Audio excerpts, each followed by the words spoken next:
ఎవరికి తోసినట్టు వాళ్ళు అనుకుంటారు. ఒక 7 గుడ్డోళ్ళు వెళ్ళి ఏనుగురు పట్టుకున్నారంటే ఏనుగురు చూసొద్దాం రండిరా, ఏనుగురు చూసొద్దాం అనుకున్న వాళ్ళు వెళ్ళి 7 గుడ్డోళ్ళు ఒకరికి తొండాన్ని పట్టుకుని ఏమన్నాడంటే, ఏనుగంటే ఏమనుకున్నావు, ఇది మెత్తగా తొండం పట్టుకుంటే తొండగా ఉంటుంది, మెత్తగా ఉందరా, తిండుగా ఉందరా అన్నాడంట ఒకడు. లెక్క పట్టుకున్నవాడేమో ఇది స్తంభలా ఉందరా, ఏనుగంటే ఏమనుకున్నావు. పొట్ట పట్టుకున్నవాడేమో కొండలాగా, కొండ. ఇంత గుడ్డోళ్ళకి ఏం తెలుసు. అలాగే ఈ లోకంలో ఉన్న మనుషులందరినీ యుగ సంబంధమైన దేవత అనగా సాతానుడు గుడ్డితనం కలిగించి నిజమేదో తెలుసుకోకుండా, సత్యాన్ని గ్రహించనివ్వకుండా, నిజదేవుడిని అంటనివ్వకుండా చేసేస్తుంది. ఇందులో మనం ఆశ్చర్యపడక్కర్లేదు. అందుకని లోకం మిమ్మల్ని ద్వేషించినప్పుడు మీరేమి తొందరపడతారు. మీ బంధువులు స్నేహితులు మిమ్మల్ని తెలియక తోలనాడినా, నిలివేసినా, హింసించినా, ఏమన్నా సరే మీరే ఫీల్ అవ్వకండి. మీ ఫలము పరలోకం ఎక్కువైపోతుంది. పరలోకం నుండి మీకు అధికమైన జీవులు వస్తాయన్నాడు. ఈ యోహాను సువార్త 5:41 యేసుక్రీస్తు ప్రభువారు ఏమనంటే, నేను మనుషుల వలన మహిమ పొందువాడను కాను. I receive not honor from men. I receive not honor from people. కనుక ఈ లోక సంబంధమైన మనుషుల ద్వారా నీవు మెప్పు క్రైస్తవుడికి రాదు. తర్వాత 1 తెస్సలోనికీయులకు రాసిన పత్రిక 2:6 కూడా 1 తెస్సలోనికీయులకు రాసిన పత్రిక 2:6 కూడా పౌలు అంటాడు, ఏమంటాడు అంటే, మేము క్రీస్తు యొక్క అపోస్తలుమై ఉన్నందున అధికారం చేయుటకు సమర్థనమై ఉన్నాను. మీ వల్లనే కానీ ఇతరుల వల్ల మనుషుల వల్ల కలిగి ఘనతను మేము కోరుకోవట్లేదు. దైవజనుడు అధికారం చేస్తాడు, అది మన మంచి కోసమే. గద్దిస్తాడు, దిద్దుతాడు. సేవకుడైన నేను గద్దిస్తాం, హెచ్చరిస్తాం, బుద్ధి చెబుతాం. పాస్టర్ గారుల మీదకి కోపాలు కలిగిస్తాం. వాళ్ళ ద్వారా మరి మేము తిట్టి వాళ్ళతో మేము పగైపోతాం. ఒక్కోసారి మంచి కొరకే చెప్పాం, మంచి కొరకే దిద్దాం, మంచి కొరకే గద్దించాం. కానీ అర్థం చేసుకోరే, సైతాను కంటే ఎక్కువ పగబట్టేస్తారు మా మీద. అయినా తెలుసుకున్నప్పుడు వాళ్ళే తెలుసుకుంటారులే. కానీ ఇప్పుడు వాళ్ళని మనము చూసి చూడనట్టు వదిలేసామంటే రేపు ఏడుస్తారు. వాళ్ళకి నేను చెప్పకపోతే దేవుడు లెక్క అడుగుతాడని భయముతో ఏమన్నా అనుకొని చర్చికే మానేసేది, సంఘానికి విరుద్ధంగా జీవించని, సంఘానికి శత్రువులుగా భావించి ఉండని. కానీ మేము చెప్తాం. అందుకని అలాంటి వాళ్ళ ద్వారా మాకు గౌరవాలు, ఘనతలు రావు. అయినా పర్లేదు. యోహాను సువార్త 8:23 ఏముందంటే, మీరు క్రిందవారు, నేను పైనుండేవాడును. మీరు లోక సంబంధులు, నేను లోక సంబంధులు కాను. I am not of this world. ఈ లోక సంబంధులకి లోక సంబంధమైన మాటలు చెప్తే వాళ్ళకి ఇష్టం, ఈ లోక సంబంధంగా ప్రవర్తిస్తే వాళ్ళకి ఇష్టం. మనము మరి పరలోక సంబంధులము, దేవుని సంబంధం, క్రీస్తు సంబంధం, ఆత్మ సంబంధం. కనుక మన మాటలు ఈ లోక సంబంధులకి అర్థం కావు, అపార్థాలు చేసుకుంటారు. అయినా పర్లేదు. తర్వాత యోహాను సువార్త 8:49 ఏమంటాడంటే, యోహాను సువార్త 8:49 ఏమంటాడంటే, అందరూ బైబిల్ తెరవండి, చూసుకోండి, నేను చెప్పే మాటలు ఉన్నాయో లేవో జాగ్రత్తగానండి. ఇక్కడ ఏమంటే, I have not a devil, I have not, నేను దెయ్యం పట్టినోడు కదా అంటారు. యేసు ప్రభు దెయ్యం పట్టిందని. కానీ యేసు నేను దెయ్యం పట్టిన వాడను కాను, నా తండ్రిని గణపరిచేవాడను, మీరు నన్ను అవమానపరుస్తున్నారు. కనుక దేవుని యేసు ప్రభువునే అంత అపార్థం చేసుకుంటే మనం చేసుకోరా? మిమ్మల్ని చేసుకోరా? మనల్ని దెయ్యం పట్టిందంటారు. అలాగే మనలో ఏదో మనకేదో పిచ్చి పట్టింది అనుకుంటారు, మనం ఎర్రివాళ్ళం అనుకుంటారు. అందుకని ఇలాంటి మాటలు మనకి మీదకి నిందలు వచ్చినప్పుడు, అవమానాలు వచ్చినప్పుడు, బ్లేమ్స్ షేమ్స్ వచ్చినప్పుడు మనం ఏం బెదరవద్దు. ఇంకా బైబిల్ ఏముందంటే ఆనందించండి అని ఉంది, సంతోషించండి. అందుకని నేనైతే నవ్వుకుంటా ఉంటా. ఎవరైనా తెలియక దూరంగా ఉన్నా, వ్యతిరేకంగా ఉన్నా, అపార్థం చేసుకుంటున్నా నేనేమి బాధపడను, సంతోషిస్తా. ముందర వీళ్ళకి ముసలి పండుగ అనుకుంటా. ఎందుకంటే దేవుడు చూపిస్తాడు, పలానా వ్యక్తికి నువ్వు చెప్పు, వింటే ఇలా ఉంటాడు, వినకపోతే అలా ఉంటారు, అది కూడా చెప్పు. ఇక బాగా డబ్బున్నవాడిని నేను అంటాను, అరే బాబు నువ్వు జాగ్రత్త కొండపోయావనుకో, అడుగు తింటావురా ఈ పంట, ఆడి కోపం వస్తుందా రాదు? నవ్వుతాడు, ఆయన చూసి రాక్షసు నవ్వుతాడు. కానీ దేవుడు చూపిస్తున్నాడు, రేపు నువ్వు మొత్తం కొండా సట్టి అమ్మేసుకుని చెప్పించుకు అడుక్కుంటావు, ఇప్పుడు ఉన్న డబ్బుతో జాగ్రత్తగా ఉండరా అని అంటావు. ఒక చాలా బలమైనటువంటి ఒక యవనస్తుడు నాతో చదువుకున్న వ్యక్తి కూడా ఉండేవాడు. ఊరందరూ కాదు, చూసిన వాళ్ళందరూ ఇష్టపడతారు ఆ కుర్రాడిని చూసి. నాతో అందం ఉంది, ఆస్తి ఉంది, అన్నీ ఉంది. కానీ మేము మామూలుగా లోకంలో ఉన్నప్పుడు కలిసి తిరిగాం. తర్వాత నేను యేసుప్రభువు నమ్ముకున్న తర్వాత ఎక్కపక్క నాకు కొంచెం యాలం చేశాడు. చేసిన తర్వాత సరే యాలం చేసేసాడులే, మనం ఒకరోజు సువార్త చెప్పాలని సువార్త చెప్పా. బాగా ఆస్పరుడు, అందం ఉంది, ఆస్తి ఉంది, అన్నీ ఉన్నాయి. సువార్త చెప్తే నవ్వాడు. ఊరుకో అన్నాడు. అన్నాడు ఈ మాట అన్నాడు. అయ్యా విన్నాడు, ఏమన్నాడు తెలుసా? నీకు పట్టిన పిచ్చ నాకు అంటించమన్నా, నీకు పట్టిన పిచ్చ నాకు అంటించమన్నా దయచేసి. నువ్వు ఎప్పుడైనా ఫ్రెండ్గా మాట్లాడితే మాట్లాడు, కానీ నాకు దేవుడి గురించి మాత్రం చెప్పొద్దు అని చెప్పు.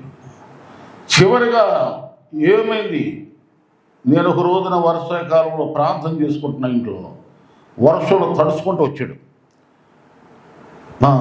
అప్పుడు అంటున్నాడు, నన్ను పేరుతో పిలిచేవాడు, పాస్టర్ గారు లోపల రావచ్చు అన్నాడు. అదే ఊరి అనుకున్నాం మేము, పాస్టర్ గారు లోపల రావచ్చు అన్నాడు. ఏమైందిరా నీకు, ఎందుకు ఏడుస్తున్నావు అని చెప్తే తన బాధ చెప్పి చచ్చిపోవాలనిపిస్తుంది, నువ్వు చెప్పావు కానీ ఏం లేదు, కానీ మా అమ్మ నాన్న నీ దగ్గరికి వెళ్తే నువ్వు మారిపోతావు, వెళ్ళొద్దానని చెప్పారు నాకు. నేను ఏం చేయను, నా ప్రాణం దడదలాడిపోతుంది కలవడం. ఏమైంది అన్నీ ఉన్నాయి కదా, ఏమైంది? నాకేదో ప్రాణ భయం కలుగుతుంది, మరణ భయం కలుగుతుంది, నెమ్మది లేదు, శాంతి లేదు. అప్పుడు అతనైతే వస్తానన్నాడు, ప్రాణం తెచ్చుకున్నాడు, ఏడ్చాడు. కానీ తల్లిదండ్రులు చేసిన ఆటంకానికి రాలేక, నా దగ్గరికి రాలేక, తన బాధ ఎవరికి చెప్పుకోలేక చివరిగా ఒక కొండ ఎక్కి విజయవాడ దగ్గర ఆ కొండ మీద విషం తినేసి తాగేసి చనిపోయాడు. ఒకడే కొడుకు. ఇంటి ముందు పెట్టుకుని ఏడవటానికి కూడా వీలు లేని కుళ్ళిపోయింది శవం. అప్పుడు తెలిసింది వీళ్ళకి. విన్నారండి? కనుక దైవజనుడు మాటలు ముందుగా ఎలా ఉంటాయి? మన క్రైస్తవ మాటలు మీరైనా ఎవరికైనా బుద్ధి చెప్పండి, ఎవరికైనా మంచి చెప్పండి, వాక్యానుసారంగా మాట్లాడండి, వాక్యానుసారంగానే మాట్లాడండి. ఇనులో వాళ్ళు లోపడరు, పైగా మిమ్మల్ని ఏలం చేస్తారు. పర్వాలేదు, ఏలం చేయటమే మంచిది. అంటే ఏలం చేశారంటే అటువంటి మన గురించి వాళ్ళకి కాస్త కోస్త అర్థమైంది అన్నది. అందుకే మనుషుల మహిమను మనం చూడకూడదు. మనుషులందరూ మనం పొగడాలి, మన బంధువులందరూ మనం హెచ్చించాలి, మనకు అందరూ నమస్కారాలు చేయాలి, అందరూ ముందు గనులుగా ఉండు. కానీ క్రీస్తు ద్వారా ఉండాలి. యేసు క్రీస్తు ప్రభువుని బట్టి నీకు గౌరవం రావాలి. ఎక్కడైనా యేసు క్రీస్తుని బట్టి నీకు వందనాలు చెప్పాలి, యేసు క్రీస్తుని బట్టి నీకు మంచినీళ్ళు ఇవ్వాలి, యేసు క్రీస్తుని బట్టి నీకు మర్యాద చేయాలి. అది స్థిరమైనది, శాశ్వతం. అది కాకుండా వేరే ఏదైనా ఆ గౌరవాలు, ఆ ఘనతలు, ఆ మర్యాదలు ఏం మనకు ఇలా మనం అసలు నేను ఒక 5 విషయాలు చెప్తాను ఈ చిన్న మెసేజ్లో వినండి. మనం ఈ లోకానికి ఎలా కనబడతామో, కానీ లోకానికి కనబడే విధానం వేరు, మనం ఎలా ఉండాలో 5 విషయాలు చెప్తాను. ఇది పౌలు గారి జీవితం. అంటే గొప్ప లోక సంబంధి, దేవుడు నమ్ముకున్నాడు, భయంకరమైన పౌలుగా మారాడు. అతని జీవితం అంటే యేసు ప్రభు తర్వాత గొప్ప సేవ చేసినోడు ఎవరంటే అపోస్తలుడైన పౌలు. ఆయన అంతకుముందు ఎంత పోకిరిగా లోకరీతిగా ఉండేవాడో యేసయ్య నమ్ముకున్న అంత ఉల్టా తిరిగాడు. జీవితం ఫుల్గా మార్పు చేసుకుని యేసు క్రీస్తే జీవితం బతికితే అని, లేకపోతే సత్యం మంచిది అనుకుని తీర్మానం చేసుకున్నాడు. అటువంటి వ్యక్తిలో నుండి 5 అనుభవాలు తను చెప్తున్నాడు. చూడండి, ఒకటి అపోస్తలుల కార్యం 26వ అధ్యాయం 25వ వచనంలో తన్ను ప్రశ్నిస్తున్నారు.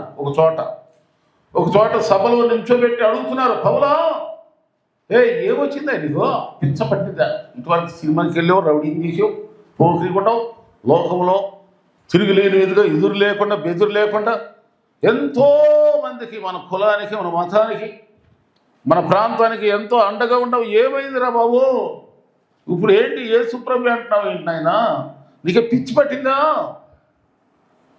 నీకే ఎర్రి పట్టిందా, క్రైస్తవ మతం పిచ్చి పట్టిందా నీకు, ఏమైంది అని అంటే అప్పుడు ఏమంటున్నాడు చూడండి, 26వ అధ్యాయం 25వ వచనంలో అపోస్తలుల కార్యం ఏమంటాడు చూడండి. అందుకు పౌలు ఇట్లను, మహాఘనత వహించిన ఫేస్తు, జడ్జి, ఓ అధికారి, నేను వెర్రివాడను కాను, సత్యమును స్వస్థబుద్ధియు గల మాటలే చెప్తున్నాను, సత్యాన్నే చెప్తున్నా, మంచి మాటలే నేను బోధిస్తున్నా, నిజమే చెప్తున్నా, నాకు ఇది పట్టలేదు. సత్యం చెప్పే వాళ్ళందరూ లోకానికి వెర్రోళ్ళ కనబడతాం, కానీ మనం వెర్రోళ్ళమో కాను. ఇక్కడ మీకు చెప్తున్నానండి, అసలు లోకములో ఉన్నవాళ్ళు ఎర్రోళ్ళ కదా, ఎర్రోళ్ళు, లోకంలో ఉన్నవాళ్ళు ఎర్రోళ్ళు, అసలు తెలిసావు, కానీ వాళ్ళు బాగా తెలుసు అనుకుంటారు. ఇప్పుడు మనం ఎలా వాళ్ళకి జవాబు ఇవ్వాలి తెలుసా? ఎర్రోళ్ళు అన్న మనమే రేపు వాళ్ళు ఎర్రోళ్ళని కాదు, వాళ్ళే ఎర్రోళ్ళని మన జీవితం ద్వారా రుజువు చేయాలి, ప్రూఫ్ చేయాలి. ఎప్పుడు అలా చేయాలి అంటే నువ్వు సత్యమే మాట్లాడు, స్వస్థ బుద్ధి గల మాట చెప్పు, మంచి మాటలే బోధించు, చక్కని మాటలే బోధించు. స్వస్థ బుద్ధి అంటే ఏంటి? స్వస్థ బుద్ధికి స్వస్థత ఏంటి? శరీరానికి స్వస్థత తెలుసు, కానీ బుద్ధికి కూడా స్వస్థ. బుద్ధి గడ్డి తినే బుద్ధి ఉన్న వాళ్ళు ఉంటారు, పశువులని బుద్ధులు కలిగిన వాళ్ళు ఉంటారు, కుక్క బుద్ధి వాళ్ళు ఉంటారు. ఇలాంటి బుద్ధులు లేకుండా వాళ్ళల్లో మంచి బుద్ధి కలిగేలాగా వాళ్ళకి మాట్లాడాలి, వాళ్ళకే చెప్పాలి, మంచి మాటలు, దేవుని మాటలే బోధిస్తాలి. అయినా నిన్ను వెర్రోడు అంటున్నారా, పర్వాలేదు అన్నయ్య, రేపు వాళ్ళే తెలుసుకుని ఏడ్చే రోజు ఉంది. కనుక నువ్వు వెర్రోడు వాళ్ళు అన్నంత మాత్రం నువ్వు వెర్రోడు కదా. రెండోదిగా చూడండి, రోమాపత్రిక 1:16 ఏముందంటే ఆయన చెప్తున్నాడు. రోమాపత్రిక 1:16 ఏమంటాడు? రెండో పాయింట్ చూడండి, అక్కడ ఏమంటాడు? సువార్తను గురించి నేను సిగ్గుపడువాడను కాను, ఏదైనా నమ్ము ప్రతివానికి మొదటి యూదునికి గ్రీసు దేశంలో రక్షణ కలిగించిన దేవుని శక్తి. చూడండి, శక్తి కలిగినటువంటి సువార్త బోధించడానికి, ప్రకటించడానికి, యేసు ప్రభు నమ్ముకోండి అని చెప్పడానికి నేను సిగ్గుపడువాడను కాను. ఒక మనిషిని కట్టే, ఒక మనిషిని బాగు చేసే, ఒక మనిషిని బ్రతికించే, ఒక మనిషిని మంచి దారిలోకి తీసుకొచ్చి పరలోకానికి, నిత్య జీవానికి నడిపించేటువంటి శక్తిగల సువార్త చెప్పడానికి ఎందుకు సిగ్గో? మనమేమన్నా ఎవరికన్నా కష్టం కలిగజేసే సువార్త కాదు కదా దేవుని సువార్త. ఇక మూడవదిగా చూడండి, అందుకని సువార్తను ప్రకటించాలి, సిగ్గుపడకూడదు. లోకం అన్నారు కదా వెర్రోళ్ళని, నువ్వు వెర్రోడు కాదు, సత్యమే నేను చెబుతాను, నీకు తెలుసు అన్న దేవుడు సత్యవంతుడు, నీవు సత్యమే మాట్లాడుతున్నావు, నిజమే చెప్తున్నావు. చూడండి, రెండవది సువార్తను గురించి సిగ్గుపడమాక, ఏమన్నా అనుకొని, అది శక్తి కలిగింది. ఎప్పటికైనా నీకు సువార్త ప్రకటించి వినకపోతే వాడికి నష్టం, వినకపోతే వాళ్ళు పోతారు, చెప్పకపోతే నీకు నష్టం దొరుకుతుంది. కనుక సిగ్గుపడమాక చెప్పటానికి. ప్రతి ఒక్కరికి చెప్పు, పెద్దోడికండి చిన్నోడండి భేదం లేకుండా, హైటు వెయిటు ఏ విధమైనటువంటి స్థితిగతులు చూడకుండా ప్రతి ఒక్కరికి యేసు క్రీస్తే నీకు దేవుడు నమ్ముకో, మూడవదిగా చూడండి, 1 కొరింథీ పత్రిక 9:26-27 ఉంది. పౌలు అంటున్నాడు, కాబట్టి నేను గురి చూడడం వల్ల పరిగెత్తువాడిని కాను, గాలిని కొట్టినట్టు నేను పోట్లాడలేదు, కానీ ఇతరులకు ప్రకటించిన తర్వాత నేనే భ్రష్టుడిని అయిపోదునేమో అని నా శరీరాన్ని నలగొట్టి దాన్ని లోపరుచుకుంటున్నాను. ఇక్కడ ఏంటంటే గురి కలిగిన వారు మనం ఏమై ఉన్నాం అసలు. చాలామంది సువార్త చెప్పలేకపోతే కారణం ఏంటంటే వాళ్ళు యేసు బైబిల్ ప్రకారం బ్రతకరు కనుక వాళ్ళ ముందు చెప్పలేరు యేసు ప్రభు గురించి. అందుకని మనం ఏం చేయాలంటే మన శరీరాన్ని మన స్వాధీనంలో పెట్టుకోవాలి. ఏం చేయాలంటే మన శరీరాన్ని ఆధీనంలో స్వాధీనంలో కంట్రోల్లో పెట్టుకుంటే ఇతరులకు నువ్వు చెప్పడానికి బాగుంటావు. లేదనుకో నువ్వు చెప్పలేవు. ఇప్పుడు దేనికైతే నువ్వు ప్రిపేర్ ఎలాంటి జీవితం కలిగి ఉండాలో నీ దేహం దాన్ని ఆధారం చూపిస్తుంది, నీ శరీరం చూపిస్తుంది మనుషులకి. ఉదాహరణ చూడండి, ఒక ఆర్మీ ట్రైనింగ్కి వెళ్ళాడు అనుకోండి, ఒక వ్యక్తి ఆర్మీ ట్రైనింగ్కి వెళ్ళాడు అనుకోండి, తాను ఎలా తయారవ్వాలి చెప్పండి? మంచి ఎక్సర్సైజ్లు తెలిసిపోతాడా లేదా? ఆ మనిషిని చూడగానే ఏమనుకుంటారు, ఇతను ఏదో ఆర్మీలో ఉన్నాడా, పోలీసా? వాళ్ళు డిఫరెంట్గా ఉంటారు కదా. అలాగే క్రైస్తవుడు కూడా తన దేహం ద్వారా ఈ క్రీస్తుని కనపరుచుకోవాలి. అదే గురి. బైబిల్ పట్టుకుంటావు, చర్చికి వస్తావు, శృతి స్తోత్రం అంటావు, వెళ్తాం. అసలు నీ దేహం ద్వారా దేవుడికి మహిమే. అందుకని నీ శరీరం క్రీస్తును చూపిస్తుందా? నువ్వు క్రీస్తును కనపరుస్తున్నావా? నిన్ను చూడగానే వీళ్ళు క్రిస్టియన్స్, వీళ్ళు ప్రభువుని నమ్ముకున్నారు, వీళ్ళు చర్చికి వెళ్తారు అనే ముందా జీవితం. తెలంగాణలో ఒక చోట ఒక పాస్టర్ గారి భార్య చనిపోతే 2 ఆమెను చేసుకున్నాడు. అదే చర్చికి వచ్చే అమ్మాయిని, యవనస్తురాలు అమ్మాయి. ఆమెకి దర్శనం లేదు, పిలుపు లేదు, ఏమీ లేదు. ఈయన బోధిస్తుంటాడు, ఆమె ఏం చేస్తుందంటే బయటికి వెళ్ళి రోత పనులన్నీ చేస్తుంది, గలీజ్ పనులన్నీ. ఆమె ద్వారా సంఘం అభివృద్ధి అవుద్దంటారా? మనుషులు ఎవరన్నా వస్తారా చెప్పండి? వస్తారా? రారు. పాస్టర్ గారేమో ఒకటి చెప్తున్నాడు, ఈమె ఏం చేస్తుంది? పాస్టర్ గారేమో బైబిల్ బోధిస్తున్నాడు, ఆమె ఏం చేస్తుంది చెప్పండి? పాపిష్టి పనులను చేస్తుంది. ఎవరు వస్తారు, ఎవరు నమ్ముతారు? తన శరీరం స్వాధీనం చేసుకోలేదు కనుక అప్పుడు పాస్టర్ గారిని అనుకుంటారు. ఇప్పుడు భార్య ఏదైనా చేసిందనుకో, మొదటగా ఎవరి మీదకి వెళ్ళిపోద్ది అంటే ఆ నింద భర్త మీదకి వెళ్ళిపోద్ది. అందుకని ఆ పాస్టర్ గారు, అయ్యా నువ్వెంతో సువార్త చెప్తున్నావు, ఎంతో మంచి మాటలు చెప్తున్నావు, కానీ చూస్తానయ్యా, వస్తానయ్యా. మరి మీ ఆవిడ ఇలాంటిదని చెప్పలేరుగా. చివరికి ఏం జరిగింది తెలుసా? ఈయన కంట్రోల్ చేయకపోయే వరకు, ఈయన పసికట్టపోయేసరికి ఏం జరిగిందంటే, ఎవరినైతే ఆమె ఉంచుకుందో ఆ వ్యక్తితో కలిసి ఆ పాస్టర్ గారిని నైట్ చంపేసి ఇదిగల స్టేజ్ దాని కింద పాతి పెట్టేసింది. ఇలాంటి వాళ్ళ ద్వారా యేసు ప్రభుకి ఎంత అవమానం. తన శరీరమును కంట్రోల్ చేసుకోలేకుండా, అది వార్తల్లో వచ్చింది, న్యూస్లో వచ్చింది కనుక అది ఎంత దారుణం అండి. అలాంటి వాళ్ళు సేవకు రాకూడదు, అలాంటి వాళ్ళు క్రైస్తవులు అవ్వకూడదు. అందుకని నేను గురి లేని వాళ్ళలాగా నేను ఉండలేదు. ఒకవేళ గురి తప్పుతానేమోనని నా శరీరాన్ని నలగొట్టి, చెప్పండి, నలగొట్టి మాట్లాడలేదు. నలగొట్టి ఏం చేస్తున్నాడు అంటే, నలగొడతామంటే ఎలాగో నీ శరీరం బాగా కొవ్వొత్తిందనుకో, ఏమనుకోమండి, ఎవరినంట కొవ్వు పట్టిందా, ఏం చేయాలి? చెప్పండి? ఉపవాసాలతో నలగొట్టాలి, మోకాళ్ళ ప్రార్థనతో నలగొట్టాలి. నిద్రమత్తు బాగా వస్తున్న తిండి మానేసి ఆ చర్చికి వచ్చేది ఎందుకు? మన చర్చిలో ఎవరు నిద్ర నాకు తెలిసి. ఆమె కనుక ఇక్కడ నేను గమనించి చెప్పేది మనగా, నీ శరీరము దేవుడి వలన నీకు అనుగ్రహించబడింది. నీ దేహము దేవుని వలన అనుగ్రహించబడింది. నీ దేహము దేవుని ఆలయం. దేహమును దేవుని ఆధీనంలో, దేవుని రూపములో ఉండాలి. అదే నీ గురి. అంతే తప్ప పెదాలతోనేమో పాటలు, యేసయ్య పాటలు, పెదాలతో ప్రార్థనలు, చేతులనేమో బైబిలు, క్రియలు చూస్తేనేమో గలీజు. ఎవరు వస్తారు నీతో చర్చికి? ఎవరు వస్తారు యేసుప్రభు దగ్గరికి? ఎవరు నమ్ముతారు ప్రభుని? అది నీ గురి లేనిటువంటి గుడ్డి భక్తి. అది గుడ్డి భక్తి. గుడ్డోడు ఎటు వెళ్తాడో వాడికే తెలియదు. ఏ గుంటలో పడతాడో, ఏ పదవిలో పడతాడో, ఎక్కడ నాశనం అవుతాడో వాడికి తెలియదు.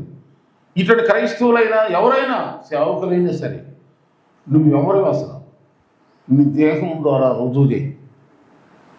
అలా చేయలేదనుకో, నువ్వు గుడ్డి క్రైస్తవుడు, గుడ్డి సేవకుడు.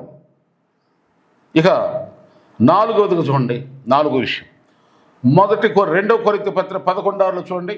మాటల యందు నేను నేర్పలేను. 2 కొరింథీ 11:6 ఉందండి. మాటల యందు నేను నేర్పలేని వాడనైనను జ్ఞానమందు నేర్పలేని వాడను కాను. ప్రతి సంగతులను అందరి మధ్యన మీ నిమిత్తం మీ జ్ఞానాన్నే కనపరుస్తున్నాం. చూడండి, ఎక్కడైనా సరే ఎవరితోనైనా మనం మాట్లాడేటప్పుడు మన మాట డిఫరెంట్గా ఉండాలి, జ్ఞానయుక్తంగా ఉండాలి. అది కూడా ఇప్పుడు లోకములో ఉన్న మనుషులకి ఉండే జ్ఞానం కంటే మన జ్ఞానం అతి శ్రేష్టమైన జ్ఞానం అంట. బబులోను దేశంలో దానియేలు కాలంలో జ్ఞానులు ఉండేవాడు. జ్ఞానులు, ఆ లోక జ్ఞానుల కంటే మించిన జ్ఞాని ఎవరంటే దానియేలు జ్ఞాని. దానియేలు మహాజ్ఞాని. అందుకని దానియేలును ఆ దేశమునకు ప్రధానమంత్రిగా చేశారు.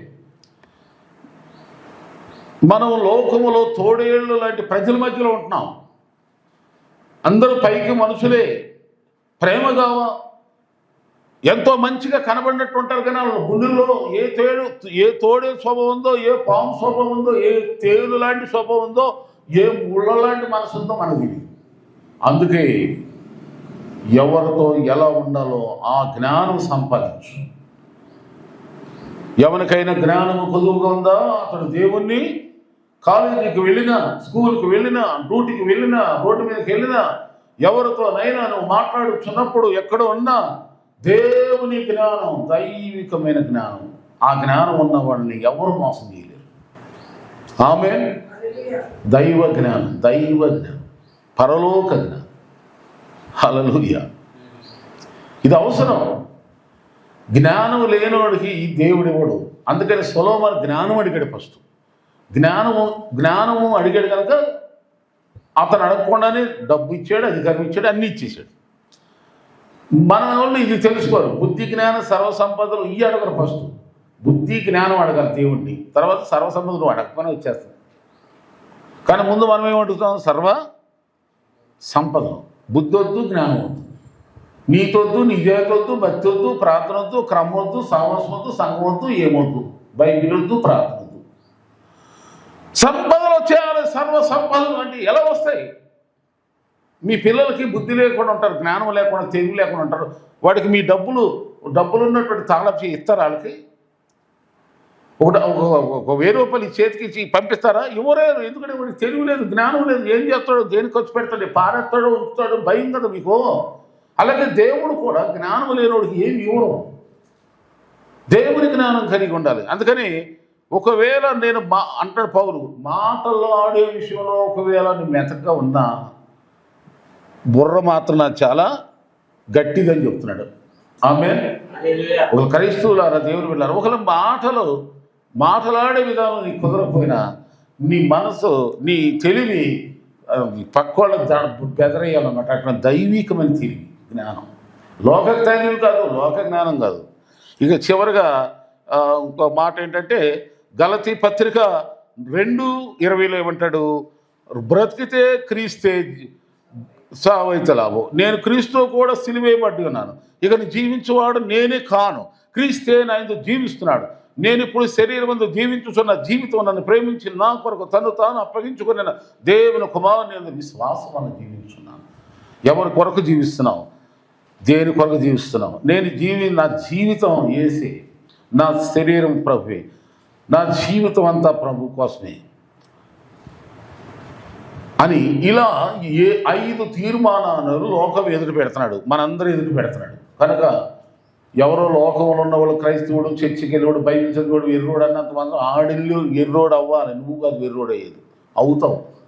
వాళ్ళని వెర్రోళ్ళు చేస్తాడు దేవుడు. నువ్వు లోకములో నిన్ను ఎర్రోళ్ళు అన్నారని బాధపడమాక, తెలివి లేని వాళ్ళని బాధపడి నువ్వు నీవే అసలు దేవుని నమ్మినవాడు, బైబిల్ పట్టుకునేవాడు తెలివైన వాడిని రుజువు అవుతుంది. కథ ఓర్పు పట్టు. సువార్తను గురించి ఏసైన గురించి చెప్పడానికి సిగ్గుపడమాక, గురిలేని గుడ్డి భక్తి చేయమాక. గురి మా నోరు ఏం చెప్పుతో చేతులతో చేతులు ఇదే చేయాలి. చెయ్యి ఏమి చేస్తుందో నోరు అదే చెప్పాలి. చెప్పేది ఒకటి చేసేది ఒకటి. అలా ఉంటే గురిలేని ఓ చూడండి, ఒక వ్యక్తి ధనం బాగా సంపాదించాలి, కోటీశ్వరుడు అవ్వాలంటే ఏం చేయాలి? నువ్వు మాటే కాదు, దానికోసం కృషి చేయి. ఏం కృషి చేయకుండా నువ్వు గొప్పనైపోతాను, అక్కడక్కడ సంపాదించేస్తాను, అది ఇదంటే కుదురుద్దా? అవ్వదు. మాటలో ఒకళ్ళు నువ్వు నేర్పలేకపోయిన జ్ఞానములో తెలివిగా నీ అంత ఆత్మీయ దైవిక జ్ఞానం ఎవరూ లేరు అన్నట్టు రుజువు. యేసు క్రీస్తుతో కూడా నీవు జీవించాలి. యేసు కొరకే ఇది. ఈ విధంగా నీవు మన జీవితాలు మనకు ఉన్నప్పుడు ఏమండి ఇక నీకు తిరుగులేదు. దేవుడు నిన్ను వాడుకుంటాడు. ఎలా వాడుకుంటాడంటే నిన్ను తాకిన వాళ్ళంతా స్వస్థత పొందుతారు. నీ వస్త్రం తాకిన వాళ్ళందరూ చచ్చేవాళ్ళు కూడా బతుకుతారు. నీ స్నేహం చేసేవాళ్ళు, నీతో మాట్లాడేవాళ్ళు, నీ ఇంటికి వచ్చేవాళ్ళు, నువ్వు ఎక్కడికి వెళ్ళినా నిన్ను దేవుడు ఒక అద్భుతమైన స్వస్థ వరముగా వాడుకుంటాడు. దేవుని సాధనంగా పాత్రగా నిన్ను వాడుకుంటాడు. నువ్వు అనేకులకు ఆశీర్వాదంగా మారుతావు. అనేక మందిని రక్షణలో నడిపించగలవు. ఈ 5 తీర్మానాలు నువ్వు చేసుకో. అప్పుడు దేవుడు నిన్ను అభిషేకించి వాడుకుంటాడు. దేవుని దీవెనలు నీ ద్వారా బయటికి వెళ్తాయి. నువ్వు దీవించబడటం కాదు, నీవే అనేకులు దీవెనకరంగా మార్చబడతావు. అనేకులకు నీ ద్వారా స్వస్థత, అనేకులకు నీ ద్వారా దేవుని జ్ఞానం, దేవుని వెలుగు, దేవుని యొక్క ఆశీర్వాదాలు నీ ద్వారా ప్రవాహముగా వెళ్ళిపోతాయి. నీ ఇంటిలో, నీ బంధువుల్లో, నీ బస్తీలో. ఈ 5 తీర్మానాలు నీకున్నాయా? నీ అంత అదృష్టవంతులకి ఎవరు లేరు. కనుక ఈ 5 తీర్మానాలు మళ్ళా మీరు మెస్సియా స్వరం యూట్యూబ్ ఛానల్ ద్వారా విని దీవించబడండి. దేవుని మాటలు ఆశ్రయించును గాక.